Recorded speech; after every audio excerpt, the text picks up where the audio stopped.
স্বামী অফিস থেকে আসা মাত্রই যখন বাচ্চাকে কোলে নেয়, মেয়ের মা দেখুন বাচ্চাকে কোলে দেওয়া মাত্রই সে সোফার উপর শুয়ে পড়ে যায়। স্ত্রী যখন সোফার উপর শুয়ে পড়ে যায়, স্বামী দেখুন তখন তাকে কম্বল তার গায়ের উপর দিয়ে মেয়েকে এদিকে ঘুম পাড়ায়। মেয়েকে ঘুম পাড়ানোর পরে সে স্ত্রীর কাছে যায়।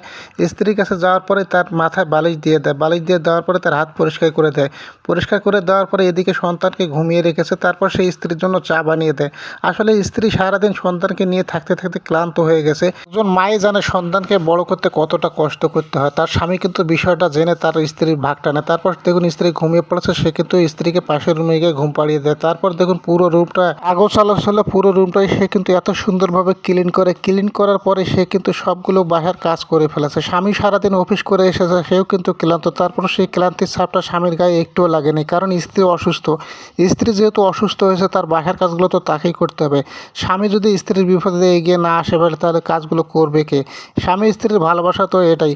একটা সময় স্ত্রী অসুস্থ হয়েছে, স্বামী সবগুলো কাজ করতেছে। স্বামী অসুস্থ হলে স্ত্রী সবগুলো কাজ করবে। স্বামী স্ত্রীর ভালোবাসা তো এটাই। ভালো লাগলে শেয়ার করে দিতে পারেন সবাই।